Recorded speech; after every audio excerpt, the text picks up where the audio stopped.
Hi, it's Sandra from SandraD Imagery, and I'm introducing Mr. Egbert, who is inspired by a nursery rhyme. Sometimes I want to create an image that is fun, whimsical, and doesn't have to be a masterpiece, or have 40 to 50 layers to create it. It's for the pure joy of being creative, and this was one of those times. Let me share with you how I created Mr. Egbert, who's standing at his front gate saying hello to whoever walks by. Let's dive in and have some fun with Mr. Egbert. Here is my base image that was AI generated, and the keywords were Old English cottage in the countryside. And I loved the way that it turned out. The colours are soft and muted, which is my style. Now when I look at the image, the leading line or the footpath into the door gives me an idea where I can put a character. And that's why I chose Mr. Egbert. And I'm going to place him into the scene now, and let's have a look at him. I'm going to zoom up and have a look. How quirky and cute he is, inspired by a nursery rhyme. But I know when I was positioning Mr. Egbert, I had to work on where do I want to place him, foreground, midground, or near the door. As I zoom back out, I also had to work on the perspective, that the closer an object is to you, it's bigger, the further away, it's smaller. So if I put him near the door, he would have looked a little bit smaller and not part of the storyline. But by putting him in the midground of the footpath, it gives a perspective of him in size and where he fits into the scene. And it did take me a while to actually work on where I wanted to position him.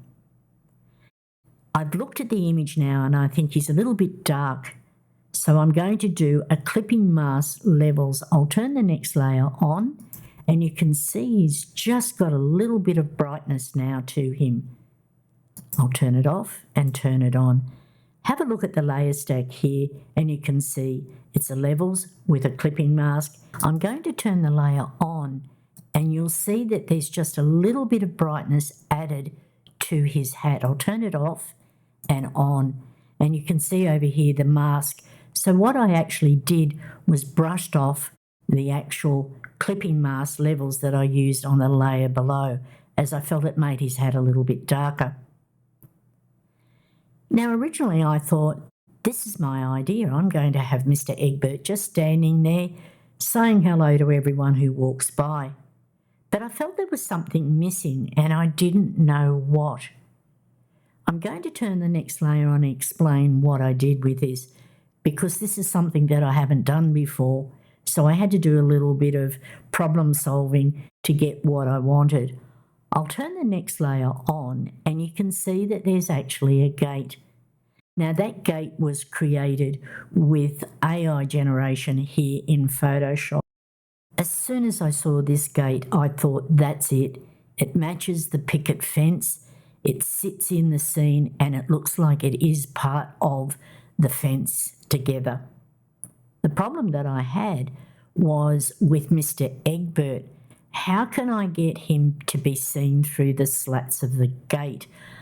This will make sense. I'm going to disable the mask, and you can actually see as I zoom in that it's put some other artifacts in there, and I didn't want that. And I thought, this is going to take too long to either mask out or remove. And remember, it was just a quick image, a fun image, and I didn't want to spend the time on it. So what I did, and I'll just turn the mask on, is I individually brushed away or masked away each one of those, or between those slats, to get Mr. Egbert look like he was sitting behind the gate naturally. The next layer is the stamp visible layer, where I now stop and look at the image and think, am I happy with the colours? Is there anything else that I could add to this image? But I felt it was a little bit too soft. So what I've gone into is the Nik software plugin, and I've used Vaesa 3. I'll just turn that layer on, and what I did was a colour cast or remove colour cast, and it just balanced out the tones evenly. Now I'm looking at it and thinking, am I happy with it? Does it need any more to it? The next layer is the stamp visible layer. But as I was looking at it, I felt that it could do with a little character or a bird, and that's where I put the little bird sitting on the fence. Let's zoom up and have a look. I'll turn that layer off and on, and I felt it just added another dimension to the image. Underneath the bird is a smart filter, and I've used a neural filter, and I show that technique in my other videos. Next layer is the stamp visible layer, and I again look at it and think, what is it that I need to do with this image? And this is where I started to sculpt the light in. I did a grey layer and I did my dodging on a grey layer. I'll turn that layer on and off, and you can see I've dabbed the light in various places throughout the image to draw the viewer's eye in, move around the image. I'll turn that layer off and on, and this is where I'm starting to get to the finishing stages. When you're working with composites, particularly AI, and you're adding the elements in, you've got to sculpt the light in, and there's various ways that you can do that. The next layer, stamp visible. I thought I'll do a little finishing touch, add a levels in just to give it a little bit of a boost. But what I've done is I've dialed down the tones of it, and it looks a little bit light there, but this is where I start to build the colour up. A stamp visible layer. The next layer is one of my own actions, reattaching highlights, and you can see on the mask here that it actually looks through the images and sees where the highlights are flat. I'll turn that layer on, and it just gives a nice even tone across the image. Another stamp visible layer.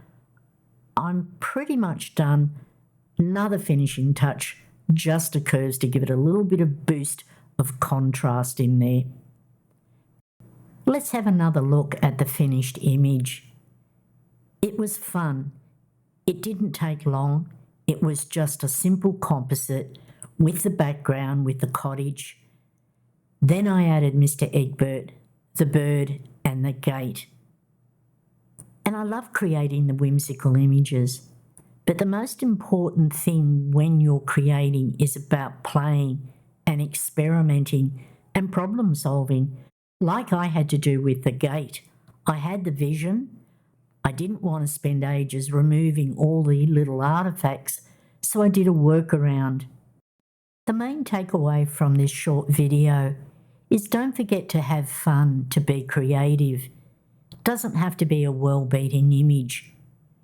Have fun being creative, and thanks for watching. And don't forget to subscribe if you like this and my other tutorials.